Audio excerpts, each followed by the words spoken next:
நாம் எந்த ஒரு விஷயத்தை முடிவெடுப்பதாக இருந்தாலும், எந்த ஒரு விஷயத்தை தேடுவதாக இருந்தாலும், எந்த ஒரு விஷயத்தை இதான் உண்மை என்ற இடத்துக்கு அடைவதாக இருந்தாலும் எங்களுடைய நோக்கம் இஹ்லாஸாக தவிர வேறு எதுவும் இருக்கக்கூடாது. இரண்டாவது அம்சம், எங்களுடைய நோக்கத்தில் இஹ்லாஸ் என்பதை தவிர வேறு எதுவுமே என்ன செய்யக்கூடாது, எங்களிடத்தில் இருக்கக்கூடாது. அன்புள்ள சகோதரர்களே, இது மிக முக்கியமான ஒரு அம்சம். எப்பொழுதுமே நேர்வழி என்கின்ற அம்சம், அதாவது நேர்வழி என்கின்ற அம்சம் நமக்கு கிடைக்க வேண்டுமா, அல்லாஹ் ரப்புல் ஆலமீன் இஹ்லாஸ் என்கின்ற ஒரு பகுதியை என்ன செய்கிறான் பார்க்கிறான். அன்புள்ள சகோதரர்களே, சில பொழுதுகளில் நாம் இஹ்லாஸோடு இருந்து அந்த குறிய நேர்வழி நமக்கு கிடைக்காது விட்டாலும் கூட அல்லாஹு தாலா அந்த இஹ்லாஸை காரணமாக வைத்து நம்மளை மன்னிப்பதை நாங்கள் பார்க்கிறோம். அந்த இஹ்லாஸை காரணமாக வைத்து அல்லாஹ் ரப்புல் ஆலமீன் நம்மை மன்னிப்பதை நாங்கள் பார்க்கிறோம். நாங்கள் ஒரு ஹதீஸிலே பார்க்கிறோம், ரசூல் ஸல்லல்லாஹு அலைஹி வஸல்லம் சொல்கிறார்கள், பனு இஸ்ரவேல் ஒரு மனிதன் மரணிக்கிற நேரத்தில் தனது மக்களை எல்லாம் அழைத்து என்ன சொல்கிறார், நான் இன்னி அதனப்து தன்பன், நான் ஒரு பாவம் செய்திருக்கிறேன், இந்த செய்த பாவங்களை பொறுத்த வரைக்கும் நான் அல்லாஹ் ரப்புல் ஆலமீன் வல இன் கதிர அல்லாஹு அலைய லா யுஅதிபன்னி அதாபன் லா யுஅதிபன்ன அஹத மினல் ஆலமீன், அல்லாஹு தாலா என்னை பிடிப்பான் என்று சொன்னால், அல்லாஹ் ரப்புல் ஆலமீன் என்னை பிடிப்பான் என்று சொன்னால் நான் செய்த பாவங்களுக்காக இந்த உலகத்தில் எவரையும் தண்டிக்காத அளவில் அல்லாஹ் என்னை தண்டிப்பான். இந்த உலகத்தில் எவரையும் தண்டிக்காத அளவில் அல்லாஹ் ரப்புல் ஆலமீன் என்னை தண்டிப்பான். அதனால ஃபைதா அனமித்து, நான் மரணித்தால் ஃபஹுதூனி, என்னை எடுங்கள், ஃபஹர்ரிகூனி, என்னை எரியுங்கள், ஃபதுரூனி ஃபிர்ரியாஹ், என்னை என்ன செய்யுங்க, காற்றிலே அப்படியே தூவ விடுங்கள். அப்போ நான் முழுமையாக இல்லாமல் போயிடுவேன். மறுமை நாள் அல்லாஹ் என்ன செய்ய மாட்டான், என்னை எழுப்ப மாட்டான். அல்லாஹ் எழுப்புவானா எழுப்ப மாட்டானா? எழுப்புவான். கண்களுக்கு துகள்கள் விளங்காமல் போனதற்கு அல்லாஹ் ரப்புல் ஆலமீன் என்ன அந்த துகள்களை சேர்க்கக்கூடிய சக்தியோடு உள்ளவன், அதை பழைய நிலைக்கு மாற்றக்கூடிய சக்தியோடு உள்ளவன். நாளை மறுமையில் அல்லாஹு தாலா அவரை எழுப்புவான், விசாரிப்பான், ஏன் இந்த மாதிரி ஒரு வேலை செய்தார், அவர் செய்தது சரியான வேலையா தவறான வேலையா, அவர் செய்தது மிகப்பெரிய ஒரு வழிகேடான குஃப்ரான ஒரு வேலை, அவர் அல்லாஹு தாலா நாளை மறுமையில் என்னை எழுப்ப மாட்டான் இப்படி செஞ்சான்னு நினைத்தது ஒரு குஃப்ரான வேலை. ஆனால் நாளை மறுமையில் அல்லாஹ் ரப்புல் ஆலமீன் அவரை எழுப்புவான், கேட்பான், ஏன் இப்படி செய்தேன் என்று கேட்பான். அதற்கு அந்த மனிதர் சொல்லக்கூடிய பதில் என்ன, ஹஷீதுக்க யா ரப், யா அல்லாஹ் நான் செய்த பாவங்களை நினைத்தேன், நீ தண்டித்தால் எப்படி இருக்கும்னு நினைத்து பார்த்தேன், பயந்துட்டேன், எனக்கு இதை தவிர அந்த நிமிடத்தில் என்னது எனக்கு வேறு வழி விளங்கவில்லை, இப்படி செஞ்சிட்டேன் என்று சொல்லுவான். அல்லாஹு தாலா சொல்லுவான், பி ஹஷ்யத்திக்க இய்யாய, நீ என்னை பயந்ததன் காரணமாக கஃபர்து லக வ அத்கல்துகல் ஜன்னah, உனது பாவங்களை மன்னித்து உன்னை சொர்க்கத்திற்கு நான் என்ன செய்கிறேன், அனுப்பி விடுகிறேன் அல்லாஹு தாலா சொல்லுவான்.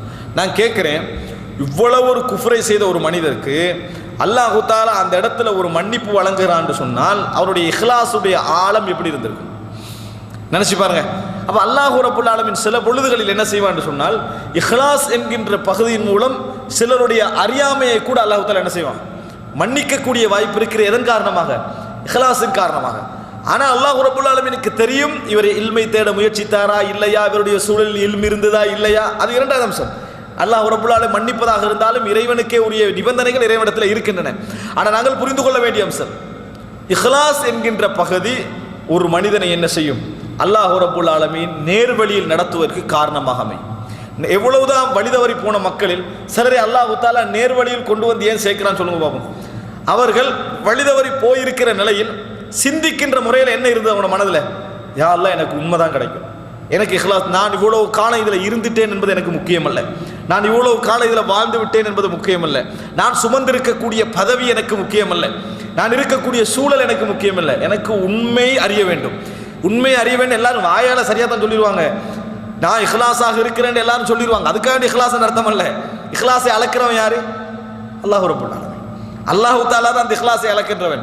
உண்மையாகவே நாங்கள் அல்லாஹ்வுக்கு முஹ்லிஸாக இருப்போம் என்று சொன்னால் அல்லாஹு தாலா என்ன செய்வான், அந்த இடத்தில் எம்மை காப்பாற்றுவான், எங்களை நேர்வழியில் பால் கொண்டு வந்து சேர்ப்பான். அதனால தான் நாங்கள் பார்க்கிறோம், யூசுப் அலைஹிஸ்ஸலாம் அவர்கள், அதாவது அந்த பெண்கள் தவறான நடத்தைக்கு அழைக்கிற நேரத்தில் கூட்டாக நின்று அவ்வளோ ஒரு தவறான ஒரு சூழலில் யூசுப் அலைஹிஸ்ஸலாம் என்ன ஒரு துவா கேட்டார்கள், அவர் என்ன, அதாவது ரப்பி சிஜ்னு அஹப்பு இலைய மிம்மா யதுஊனனி இலை, யா அல்லாஹ் இவர்கள் அழைக்கின்ற இந்த தவறான நடத்தையை விட எனக்கு சிறைச்சாலை மிகவும் சிறந்தது, இவர்கள் அழைக்கின்ற இந்த தவறான நடத்தையை விட எனக்கு சிறைச்சாலை மிகவும் சிறந்தது அப்படின்னு யூசுப் அலைஹிஸ்ஸலாம் சொல்றாங்க. அன்புள்ள சகோதரர்களை, நான் கேட்கிறேன், இஹ்லாஸுடைய உச்சகட்டத்தை இந்த இடத்துல அடைஞ்சுக்கலாம். எந்த ஒரு மனிதனும், அதாவது தனக்கு இந்த உலகத்திலே இன்பம் என்று கருதக்கூடிய ஒரு பாவத்தை விடுவதற்காக கூலி கிடைக்கிறத விரும்புவான். இந்த உலகத்தில் இவர் இந்த பாவத்தை விட்டதனால் இவருக்கு பாராட்டின்னு கிடைக்கிறத விரும்புவான். பாவத்து அவன் சந்தோஷம் என்று காணக்கூடிய ஒரு பாவத்தை வட்டியை நீங்கள் எடுக்காது விட்டால் உங்களுக்கு சிறைச்சாலை கிடைக்கும் என்றா என்ன நடக்குங்க? சிறைச்சாலை கிடைக்கும்னு சொல்றாங்கப்பா, அதனால வட்டி எடுக்கிறதா நல்லது அவசரமா அந்த முடிவுக்கு தான் என்ன செய்வாங்க, வருவாங்க. ஏன்? மனிதன்ட்ட இயல்பிலேயே அந்த பாவத்தை செய்யக்கூடிய மனோபக்குவம் அங்கே இருக்குது. ஆனால் அவர் என்ன சொல்றாரு தெரியுமா? இந்த பாவத்தை விடுவதற்கு எனக்கு கூலி அல்ல, தண்டனை கிடைத்தாலும் பரவாயில்லை, இந்த பாவத்தை நான் செய்ய தயாராக இல்லை. கால ரப்பி சிஜ்னு அஹப்பு இலைய மிம்மா யதுனனி இலை. யா அல்லாஹ், அவர்கள் அழைப்பதை விட எனக்கு சிறைச்சாலை மிகவும் சிறந்தது. இந்த இஹ்லாஸ் இருக்குதே, அல்லாஹ் தஆலா சொல்லுகிறான் பாருங்க இன்னொரு வசனத்துல, கதாலிக லினஸ்ரிஃப அன்ஹு ஸூஅ வல் ஃபஹ்ஷா இன்னஹு மின் இபாதினல் முக்லஸ். இன்னொரு இடத்துல அல்லாஹ் தஆலா சொல்லுகிறான். அன்புள்ள சகோதரர்களே, இப்படித்தான் தவறான நடத்தைகள், மார்க்கத்துக்கும் அதாவது வழிகேடான நடத்தைகளை விட்டும் மானக்கேடான நடத்தைகளை விட்டும் அவரை நாங்கள் திருப்பி சிறையில் அடைத்தோம். ஏன் தெரியுமா?